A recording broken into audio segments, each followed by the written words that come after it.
प्राची अभी भी विंडो के पास खड़ी सारी बातें सोच रही थी, तभी किसी ने पीछे से उसके कंधे पर हाथ रखा। उसने पीछे मुड़कर देखा तो अमन था। अमन को देखकर प्राची ने अपनी पलकें नीची कर ली और प्यार से उसे देखते हुए बोली, जी क्या हुआ, तुम अभी तक सोई नहीं?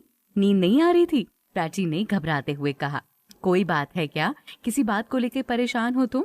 नहीं, ऐसा कुछ भी नहीं है, बस नींद नहीं आ रही थी। और फिर इतना कहकर खुद जाकर लेट गई। प्राची ने झूठ तो बोल दिया था, लेकिन वो खुद से झूठ नहीं बोल पा रही थी। वो जानती थी कि जिस राह पर वो चल रही थी, उस राह पर चलकर वो अपनी मंजिल कभी भी नहीं पा सकती थी, कभी भी नहीं। उसे अमन से उतनी ही मोहब्बत थी जितनी अमन को उससे। ये सारी बातें सोचकर प्राची सो गई। अगली सुबह दिव्यांशी रूबल चौधरी की कंपनी गई। रूबल चौधरी अभी इंदौर में थे, इसीलिए उनकी कंपनी अभी निखिल संभाल रहा था। कंपनी की सारी चीजें निखिल बकायदा संभाल रहा था। निखिल अभी अपने केबिन में बैठकर काम कर रहा था। आज निखिल को उसी प्रोजेक्ट पर काम करना था जो प्रोजेक्ट रूबल चौधरी ने कैंसिल कर दिया था। पर यह बात अब तक निखिल को पता ही नहीं चली थी, लेकिन अब जरूर पता चलने वाली थी। दिव्यांशी अपने हाथ में उसी कॉन्ट्रैक्ट की फाइल लेकर अंदर एंटर हुई तो मायूसी से निखिल को देखकर बोली, ये वही फाइल है जो रूबल चौधरी ने मुझे आपको देने के लिए कहा था। अच्छा लाओ, निखिल ने हाथ बढ़ाकर कहा तो दिव्यांशी ने एक नजर निखिल को गौर से देखा और बिना कुछ बोले वहां से चली गई। लेकिन हाँ, दिव्यांशी को देखकर ऐसा जरूर लग रहा था जैसे वो कुछ कहना चाह रही हो। निखिल ने फाइल खोलकर देखी तो एकदम चौंक गया। रूबल चौधरी ने इतनी बड़ी डील कैंसिल कर दी। ये देखकर निखिल खुद बहुत बड़ी टेंशन में आ गया था। वो ये कैसे कर सकते हैं? अमन की कंपनी ने तो इस पर बहुत पैसे लगाए थे। निखिल ये सोचकर फाइल के पन्ने उलट पुलट कर चेक करने लगा। उसका दिमाग घूम गया था कि रूबल चौधरी ने ऐसा किया क्यों। उन्होंने ये डील कैंसिल कर दी, जबकि ये डील कैंसिल करके उनकी खुद की कंपनी को भी काफी बड़ा लॉस हुआ था। कुछ सोचकर निखिल ने डरते डरते रूबल चौधरी को फोन किया और फिर उनके फोन रिसीव होने के बाद तुरंत बोला, सर आप मुझे आपसे उस कॉन्ट्रैक्ट के बारे में कुछ बात करनी थी जो आपने अमन के साथ साइन किया था कुछ दिनों पहले। मुझे उस कॉन्ट्रैक्ट के बारे में किसी से कोई बात नहीं करनी। तुम मेरी कंपनी के मैनेजर हो। मैंने तुम्हें उस कंपनी का मैनेजर इसलिए नहीं बनाया है कि तुम बाकी कंपनियों के बारे में सोचो, समझे? तुम्हारा गोल सिर्फ और सिर्फ हमारी कंपनी के बारे में सोचना है, तो तुम्हारा काम केवल इतना है कि तुम ये डील कैंसिल करो और इसके बाद एग्रीमेंट बनाकर उनकी कंपनी तक पहुंचा दो। और इस बार वो कॉन्ट्रैक्ट लेकर तुम खुद जाओगे वहां पर। तुम बाकी मुझे इस बारे में कुछ बात नहीं करने दोगे और ना करोगे। इतना जवाब देकर रूबल चौधरी ने फोन काट दिया। लेकिन उनका बिहेवियर देखकर निखिल एकदम हैरान हो गया। रूबल चौधरी तो किसी से भी ऐसे बात नहीं करते थे। वो तो हमेशा प्यार से बात करते थे और हमेशा निखिल को अपने भाई की तरह मानते थे। क्या प्राची ने युग से शादी नहीं की इसीलिए रूबल चौधरी ऐसा कर रहे हैं? निखिल अपने दिमाग में ये सारी बातें सोच रहा था। इतने में उसके पास मेल आया तो उसने मेल चेक कर अपना सर पे दोनों हाथ जकड़ा और खुद में बड़बड़ाते हुए बोला, पता नहीं क्या करना चाहते हैं रूबल सर। इस डील के साथ साथ मेरे और अमन के बीच फिर से दूरियां आ जाएंगी और अगर हमारे बीच दूरियों का दबाव प्राची और मधु के रिश्ते पर पड़ा तो सब बर्बाद हो जाएगा। पर मैं जॉब भी तो नहीं छोड़ सकता। अभी मानसी और मधु दोनों की जिम्मेदारी है मुझ पर। ऐसा नहीं कर सकता। मैं कंपनी में जॉब बार बार नहीं बदल सकता और छोड़ भी नहीं सकता। मैंने अपनी जॉब छोड़ दी तो हम रास्ते पर आ जाएंगे। अब तो प्राची भी हमारी मदद नहीं कर सकती। मुझे ये करना होगा किसी भी हाल में, कैसे भी करना होगा, पर मुझे ये करना होगा।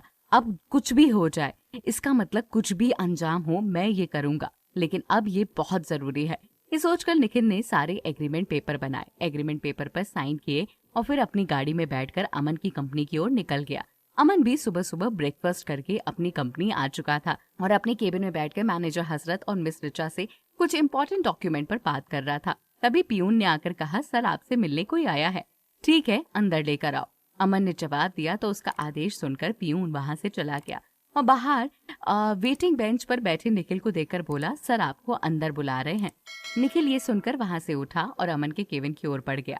निखिल जैसे ही केबिन में एंटर हुआ तो अमन ने मैनेजर हसरत और मिस रिचा को इशारे में उठकर वहां से जाने के लिए कहा। अमन का इशारा देखकर वो दोनों वहां से चले गए। निखिल अपने हाथ में फाइल लेकर अंदर गया। निखिल को देखकर अमन ने अपनी जगह से उठकर निखिल से हैंडशेक किया और फिर मुस्कुराकर बोला, आओ निखिल। अमन का ऐसा फैमिलियर बिहेवियर देखकर निखिल के मुंह सिकुड़ा और अमन को गुस्से में घूरते हुए बोला, मैं यहाँ पर रूबल चौधरी की कंपनी लाइमलाइट इंटरनेशनल कंपनी का मैनेजर बन के आया हूँ। यस से। अमन ने भी इस बारे में प्रोफेशनल होकर जवाब दिया। जैसा कि तुम्हें पता है रूबल चौधरी, हमारी कंपनी के सीईओ ने ये डील कैंसिल कर दी है, तो इस डील के कैंसिल का ये कॉन्ट्रैक्ट है। आप इसे साइन करके जल्द से जल्द रिटर्न करवा दीजिए। निखिल ने कुछ ऐसे कहा तो अमन को अजीब लगा। हालांकि पहले अमन भी निखिल से प्रोफेशनली बात कर रहा था, लेकिन निखिल का ऐसा बिहेवियर देखकर वो पहली बार बहुत ही अलग फील कर रहा था। वो निखिल को बहुत अच्छी तरह जानता था। काफी टाइम से फ्रेंड जो थे ये दोनों एक दूसरे के। निखिल ने आज तक अमन से ऐसे बात नहीं की थी। अमन को निखिल का ये बिहेवियर काफी हैरान कर रहा था। पहले भी कंपनी के बीच दरार आई थी, लेकिन कंपनियों के साथ इन दोनों के रिश्तों पर कभी दरार नहीं आई। कैंसिल करने की वजह से हमें बहुत बड़ा लॉस हो जाएगा। मैं इतना बड़ा लॉस बियर नहीं कर पाऊंगा। हमारी कंपनी ने अभी कुछ दिनों पहले ही एक लॉस बियर किया था, पंकज के टेंडर वाला। फिर से हम इतना बड़ा लॉस बेयर नहीं कर पाएंगे तो हमारी कंपनी की इकोनॉमी पर फर्क पड़ेगा। रूबल चौधरी से बात करके देखो ना, शायद वो मान जाए। सॉरी, अब आप इस कंपनी के सीईओ और मैं लाइमलाइट कंपनी का मैनेजर हूँ। मैं आपको पहले भी कह चुका हूँ ये डील नहीं हो सकती। मैं आपसे बात करना नहीं चाहता, तो आप दोस्ती का नाम देकर काम ना ले। इतना कहकर निखिल वहां से चला गया और अमन चुपचाप बिना कुछ कहे निखिल को जाते हुए देखता रह गया। वो कहता भी तो क्या कहता, और इतना कहकर गाड़ी ड्राइव करके वापस अपनी कंपनी पहुंच गया। अपने केबिन में जाकर उसने दिव्यांशी को बुलाया। दिव्यांशी ने आते ही निखिल उसे देखकर बोला, दिव्यांशी, मुझे इस डील के कॉन्ट्रैक्ट बना कर दो, साथ में एग्रीमेंट भी। हमें न्यू डील रावत सर के साथ साइन करनी है। उनसे फोन पर बात करके पता करो कि कब मीटिंग रखने वाले हैं, और तब तक मुझे प्रेजेंटेशन भी रेडी चाहिए। निखिल की बात सुनकर दिव्यांशी को सोचते हुए बोली, पर सर, हम ये डील ऑलरेडी अमन सर के साथ साइन कर चुके हैं। वो डील कैंसिल हो चुकी है। निखिल ने चिल्लाकर जवाब दिया, वो डील नहीं हो सकती। तुम्हारा काम सवाल जवाब करना नहीं है, जितना कहा गया है उतना करो। निखिल दिव्यांशी से बोला। सबको प्यार देने वाला निखिल आज ऐसे रिएक्ट कर रहा था जैसे इन सबको निखिल पहले से जानता ही ना हो और इन सबको प्रोफेशनल के अलावा उसका पर्सनल कोई नाता ही ना हो। अब आगे क्या होगा, निखिल की ये फ्रस्ट्रेशन कहाँ कहाँ निकलेगी, आपको पता चलेगा अगले एपिसोड में। ये एपिसोड कैसा लगा कमेंट जरूर कीजिएगा।